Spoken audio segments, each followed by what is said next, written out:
नमस्ते बच्चों, फिर से आपको हिंदी कक्षा में स्वागत है।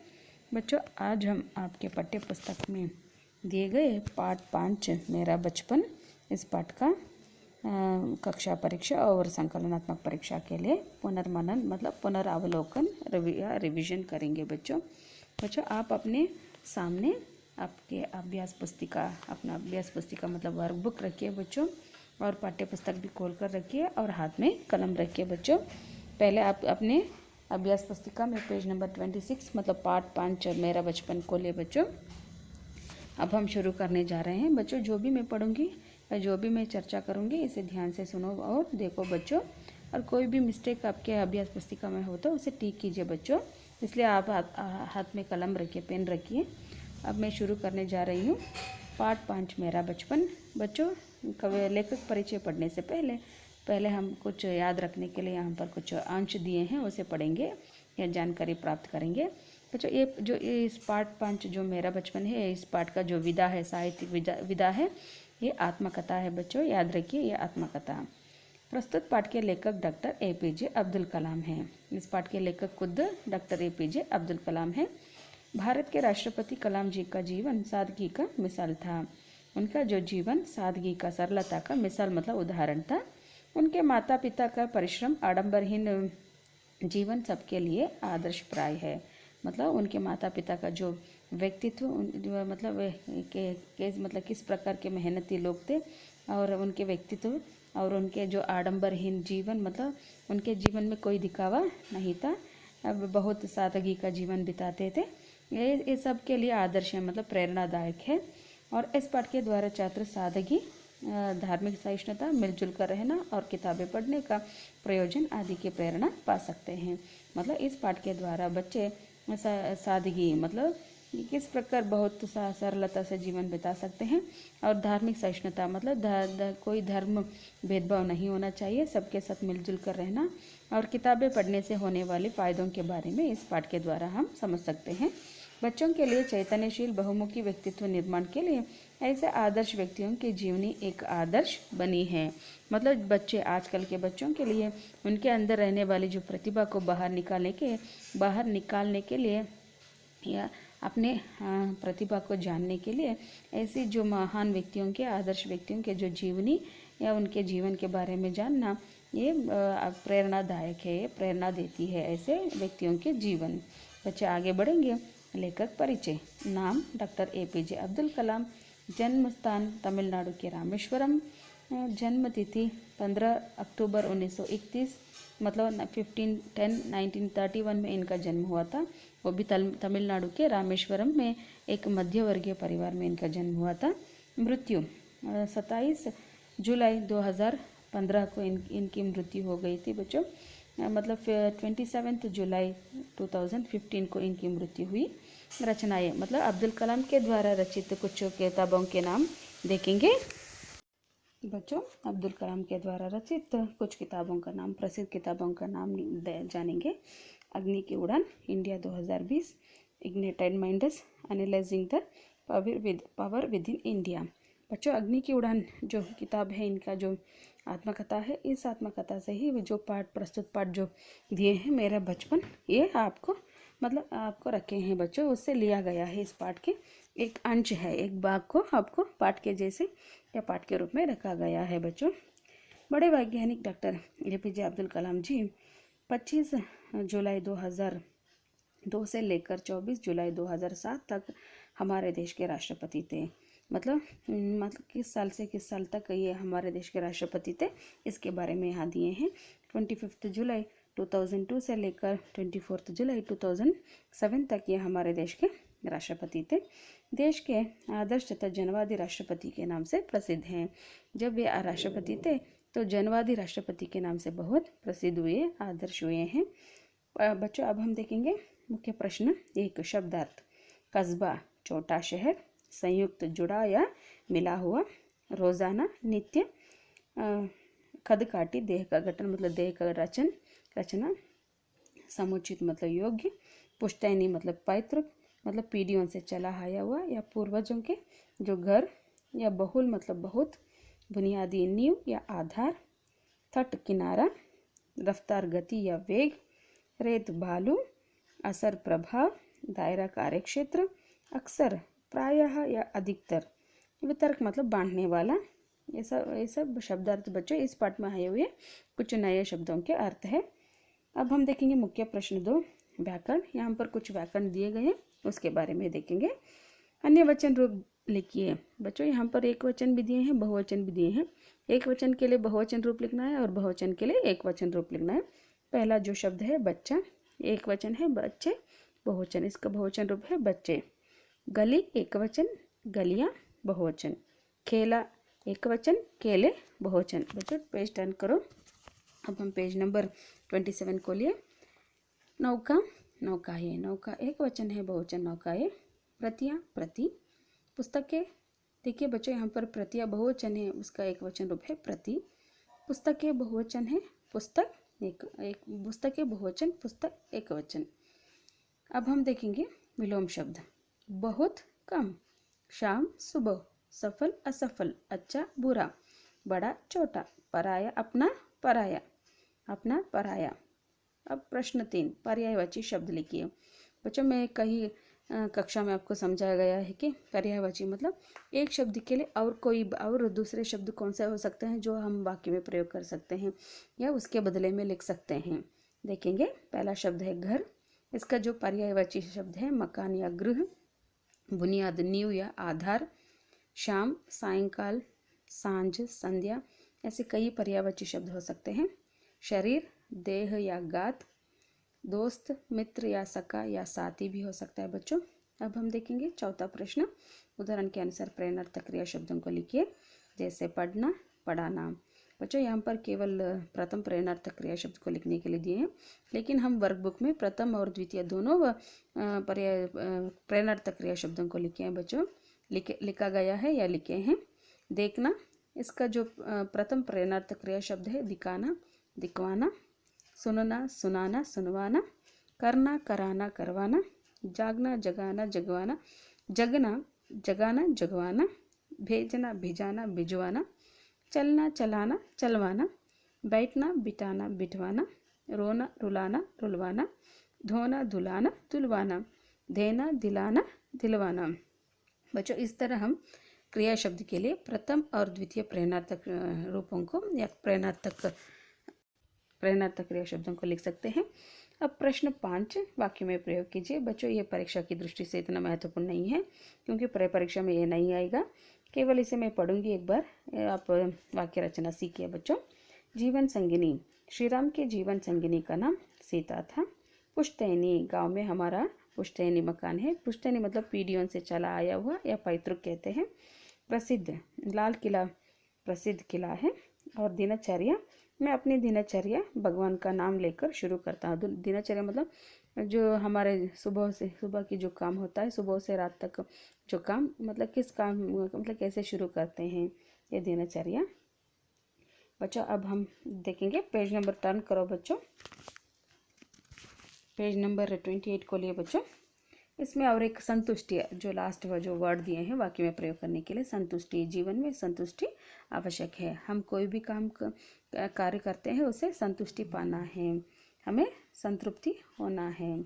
इस मुहावरों का ध्यान दीजिए बच्चों। पाठ में आए हुए 2 मुहावरों के बारे में यहाँ पर दिए हैं, उनके अर्थ दिए हैं। पौ फटना मतलब प्रभात होना या सवेरा होना, इसे कहते हैं पौ फटना। ये मुहावरा है बच्चों, याद रखिए। काम आना, काम में आना या इस्तेमाल होना या उपयोग में आना, इस्तेमाल होना या उपयोग में आना। बच्चों इस पाठ में ये 2 मुहावरे दिए गए हैं और उनके ये अर्थ है। अब हम देखेंगे मुख्य प्रश्न 3, एक वाक्य में उत्तर लिखिए।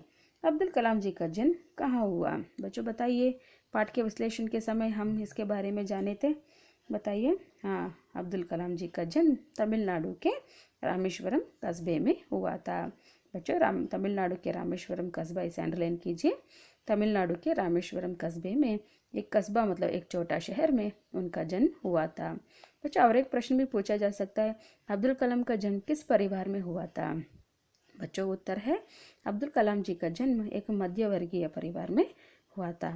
ऐसे अतिरिक्त प्रश्न पूछने पर आप ऐसे मतलब पाठ्य पुस्तक के आधार पर आप पाठ्य पुस्तक को एक बार पढ़ के आप उत्तर लिख सकते हैं। दूसरा प्रश्न, अब्दुल कलाम जी बचपन में किस घर में रहते थे?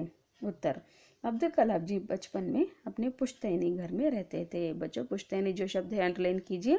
पुश्तैनी का अर्थ है पैतृक या पीढ़ियों से चला आया हुआ घर। अब हम तीसरा प्रश्न देखेंगे, अब्दुल कलाम जी के बचपन में दुर्लभ वस्तु क्या थी? बच्चों, अब्दुल कलाम जी के बचपन में दुर्लभ मतलब बहुत मुश्किल से मिलना, कष्ट से मिलना या मिलने में दिक्कत होना, वो है पुस्तकें थी। दुर्लभ वस्तु, उनके बचपन में दुर्लभ वस्तु, बहुत मुश्किल से मिलने वाली वस्तु थी पुस्तकें या पुस्तक। अब हम देखेंगे चौथा प्रश्न, जैनुलब्दीन ने कौन सा काम शुरू किया? उत्तर है जैनुलब्दीन ने। बच्चों पहले बताइए जैनुलब्दीन कौन थे? हाँ, सही उत्तर है बच्चों, जैनुलब्दीन अब्दुल कलाम के पिता थे। जैनुलब्दीन ने लकड़ी की नौकाएं बनाने का काम शुरू किया। लकड़ी की नौकाएं, बच्चों कहाँ ये बनाते थे लकड़ी की नौकाएं? हाँ, समुद्र तट के पास या समुद्र तट के पास से ये लकड़ी की नौकाएं बनाते थे। बच्चों बताइए किसके साथ जैनुलब्दीन लकड़ी की नौकाएं बनाते थे? हाँ, सही उत्तर है वो अहमद जलालुद्दीन। कौन थे अहमद जलालुद्दीन? एक स्थानीय ठेकेदार और अब्दुल कलाम के जीजा भी थे, उनके बहन के पति थे। मतलब जैनुलब्दीन अहमद जलालुद्दीन के साथ समुद्र तट के पास लकड़ी की नौकाएं बनाने का काम शुरू किया। अब्दुल कलाम जी के चचेरे भाई कौन थे? Cousin brother. चचेरे भाई मतलब कजिन ब्रदर कौन थे? बताइए बच्चों कौन थे? हाँ, अब्दुल कलाम जी के चचेरे भाई शमसुद्दीन थे। बच्चों मैंने यहाँ पर जो भी इम्पोर्टेंट जो शब्द है मैंने अंडरलाइन किया है, आप भी अपने अभ्यास पुस्तिका में इसी तरह अंडरलाइन करके रखिए, तो अब आपको मतलब अच्छी तरह से याद में रहेगा। बच्चों अब हम देखेंगे पेज नंबर 29 को लिए मतलब मुख्य प्रश्न चौथा मतलब फोर्थ माइन 2-3 वाक्यों में उत्तर लिखिए। पहला प्रश्न पढ़ूंगे बच्चों, अब्दुल कलाम का बचपन बहुत ही निश्चिंतता और सादगी में बीतने का कारण लिखिए। मतलब अब बचपन में अब्दुल कलाम का जो भी बचपन था वो बहुत निश्चिंतता, कोई चिंता नहीं था और बहुत सादगी सरलता से बीतने का कारण बताना है यहाँ पर बच्चों। उत्तर में पढ़ूंगी, आप ध्यान से सुनो और देखिए। अब्दुल कलाम के परिवार में संस्कारों को प्रधानता दी जाती थी, जिसमें आडंबर के लिए कोई स्थान नहीं था। अनावश्यक एवं ऐशो आराम वाली चीज़ों से दूर रहने के कारण अब्दुल कलाम का बचपन बहुत ही निश्चिंतता और सादगी में बीता। बच्चों अब्दुल कलाम के जो पिताजी जैनुलब्दीन, उनके पिता जैनुलब्दीन एक आडंबरहीन व्यक्ति थे। वे ऐशो आराम वाली चीज़ों से दूर रहते थे। इस कारण से अब्दुल कलाम के परिवार में संस्कारों को संस्कार को बहुत प्रधानता, बहुत महत्व दिया जाता था और इसमें आडंबर के लिए, दिखावा के लिए कोई स्थान नहीं था और अनावश्यक जो आवश्यक नहीं है, ऐशो आराम वाली चीज़ों से, आराम देने वाली चीज़ों से उनका परिवार हमेशा दूर रहता था। इस कारण से अब्दुल कलाम का बचपन बहुत ही निश्चिंतता और सादगी से था, कोई चिंता नहीं था और बहुत सरलता से सादगी से उनका जीवन बीता। अब हम देखेंगे दूसरा प्रश्न, आशिया अम्मा जी अब्दुल कलाम को खाने में क्या देती थी? बच्चों जब अब्दुल कलाम रसोई घर में अपनी माँ के साथ खाने के लिए रसोई में बैठते थे, नीचे बैठकर खाना खाया करते थे, तब उनकी माँ आशिया अम्मा क्या क्या देती थी अब्दुल कलाम को खाने में? उत्तर देखेंगे। आशिया अम्मा जी अब्दुल कलाम को खाने में चावल एवं सुगंधित स्वादिष्ट सांभर देती, साथ में घर का बना अचार और नारियल की ताज़ी चटनी भी देती थी। बच्चों जब अब्दुल कलाम खाने के लिए बैठते थे, उनकी माँ आशिया अम्मा जी उनके सामने केले के पत्ता बिछाती और उस पर चावल और सुगंधित स्वादिष्ट टेस्टी और बहुत स्वादिष्ट टेस्टी सांभर डालती थी और साथ में घर का बना अचार, पिकल भी और कोकोनट की चटनी मतलब नारियल की चटनी, ताज़ी चटनी, फ्रेश चटनी भी देती थी। अब हम तीसरा प्रश्न देखेंगे, जैनुलब्दीन नमाज के बारे में क्या कहते थे? जब बचपन में अब्दुल कलाम पिता से प्रश्न पूछने के लिए लायक हो गए तो उन्होंने नमाज के प्रासंगिकता के बारे में, नमाज पढ़ने के बारे में पूछते हैं। तब उनके पिता जैनुलब्दीन अब्दुल कलाम को इस तरह या इस प्रकार समझाते हैं कि नमाज के बारे में।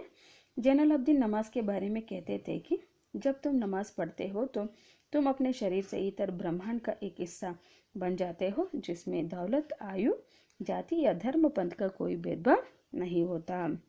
बच्चों, उनके पिता नमाज के बारे में इस तरह समझाते थे कि जब तुम नमाज पढ़ने के लिए बैठते हो तो तुम्हारा जो मतलब तुम मतलब तुम्हारा जो मन है, आत्मा है, वो अपने शरीर छोड़कर ब्रह्मांड का एक हिस्सा हो जाएगा। इस ब्रह्मांड मतलब सृष्टि का एक हिस्सा मतलब भाग हो जाएगा, जिस ब्रह्मांड में कोई दौलत नहीं है, कोई आयु नहीं है, कोई जाति या पंथ, कुछ भी, कोई भेदभाव, धर्म पंथ का कोई भेदभाव नहीं होता।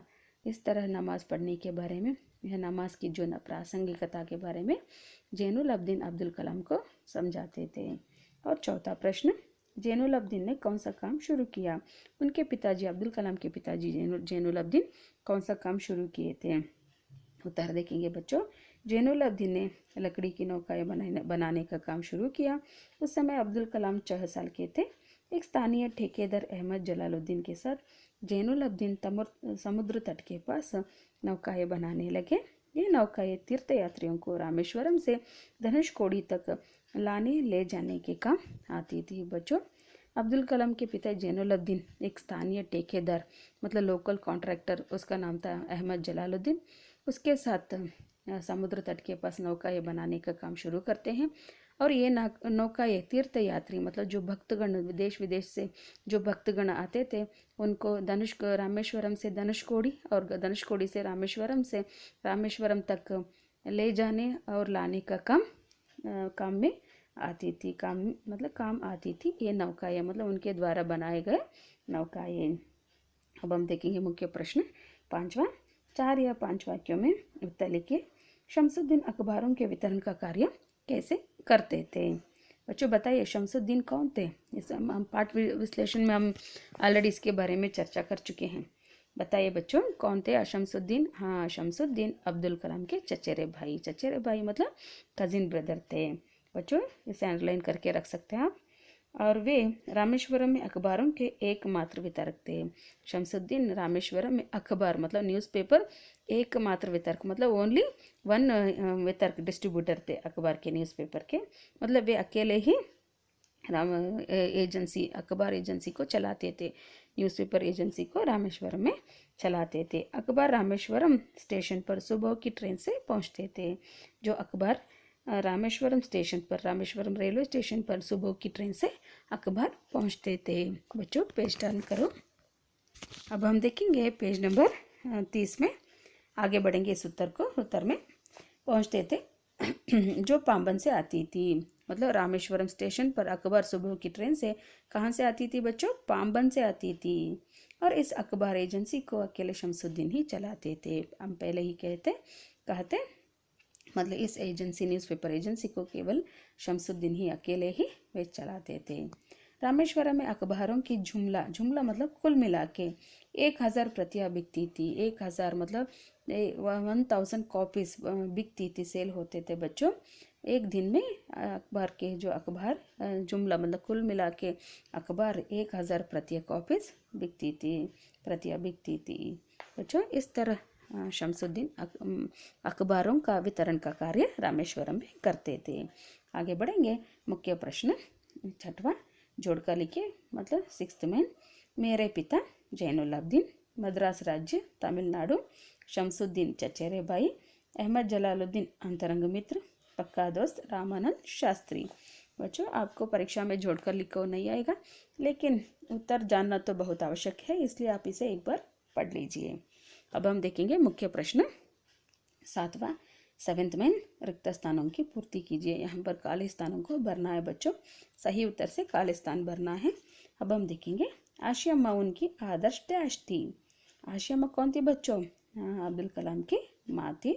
उनकी आदर्श डैश थी। जैनुल अब्दीन के आदर्श डैश थी। जीवन संगिनी या जीवन पत्नी या जीवन साथी या जीवन संगिनी थी।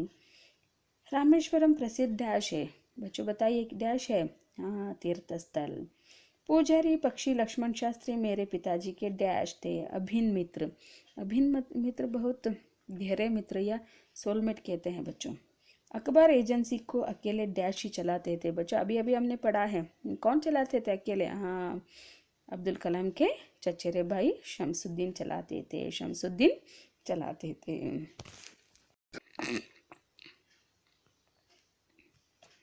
अब हम देखेंगे अब्दुल कलाम जी की बड़ी बहन के साथ शादी हो गई, डैश के साथ शादी हो गई। अहमद जलालुद्दीन की शादी बड़ी बहन अब्दुल कलाम की बड़ी बहन ज़ोहरा के साथ अहमद जलालुद्दीन की शादी हो गई। बच्चों अब हम देखेंगे 8वां जो प्रश्न या मुख्य प्रश्न, मतलब 8th में अनुरूपता। बच्चों अनुरूपता मतलब पहले 2 शब्दों से संबंधित तीसरे शब्द से संबंधित शब्द या उत्तर लिखना ही अनुरूपता है। पहला जो प्रश्न पढ़ेंगे, गांधी जी राष्ट्रपिता, कंफ्यूजन मत होना बच्चों, गांधी जी राष्ट्रपिता और अब्दुल कलाम राष्ट्रपति, जलालुद्दीन जीजा और शमसुद्दीन चचेरे भाई, ट्रेन भू यात्रा, नौका जल यात्रा, हिंदू मंदिर, इस्लाम मस्जिद। बच्चों ये थे अनुरूपता। अब नेक्स्ट पेज में हम आगे बढ़ेंगे। सही शब्दों से खाली स्थान भरिए। पहला प्रश्न है, मतलब बच्चों यहाँ पर खाली स्थान के लिए 4 विकल्प, मतलब 4 उत्तर दिए गए हैं। उनमें से 4 उत्तर में से सही उत्तर को चुनकर हमें खाली स्थान भरना है बच्चों। पहला प्रश्न, अब्दुल कलाम का जन्म डैश में हुआ? चेन्नई, बेंगलुरु, रामेश्वरम, श्रीरंगम। किसमें हुआ बच्चों? रामेश्वरम। दूसरा प्रश्न, रामेश्वरम में प्रतिष्ठित डैश मंदिर है? विष्णु, अयप्पा, हनुमान, शिव। कौन सा मंदिर है बच्चों? शिव मंदिर। जैनुलब्दीन की दिनचर्या डैश के पहले शुरू होती थी? पाव फटने, सूर्यास्त, दोपहर, शाम। बताइए बच्चों कब शुरू होती थी उनके दिनचर्या? सही उत्तर है पाव फटना, पाव फटने से पहले। पाव फटना मतलब प्रभात होने से, सवेरे होने से पहले। अहमद जलालुद्दीन अब्दुल कलाम को डैश कहकर पुकारते थे? अब्दुल आज़ाद, राष्ट्रवादी, कलाम। क्या कहकर पुकारते थे? अहमद जलालुद्दीन अब्दुल कलाम को उनके जीजा अब्दुल कलाम को क्या कहकर पुकारते थे? आज़ाद। बच्चों ये समझिए और एक बार पढ़िए। अब हम देखेंगे मुख्य प्रश्न 10वां। बच्चों क्रियाकलाप है, मतलब एक्टिविटी दिए गए हैं। अब हम देखेंगे, मतलब उदाहरण के अनुसार प्रेरणार्थक शब्दों की सहायता से 5 वाक्य बनाइए। बच्चों यहाँ पर एक उदाहरण दिए हैं, अध्यापक कहानी सुनाते हैं। यहाँ पर सुनाते ये प्रथम प्रेरणार्थक क्रिया शब्द है। इसी तरह इन प्रेरणार्थक शब्दों को, कोष्टक में कुछ प्रेरणार्थक क्रिया शब्दों को दिए हैं बच्चों।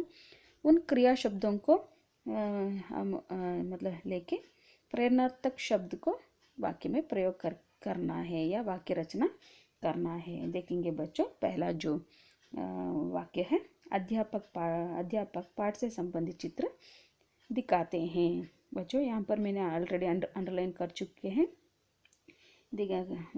मैंने किया है, अंडरलाइन किया है। अध्यापक पाठ से संबंधित चित्र दिखाते हैं। ये प्रथम प्रेरणार्थक क्रिया है। इस तरह हम प्रेरणार्थक क्रिया शब्दों को वाक्य में प्रयोग कर सकते हैं। बच्चों दूसरा जो वाक्य है, श्याम अपने कपड़े धोबी से धुलवाते हैं। धुलवाते ये द्वितीय प्रेरणार्थक क्रिया शब्द है। और बच्चों को रुलाना अच्छी बात नहीं है।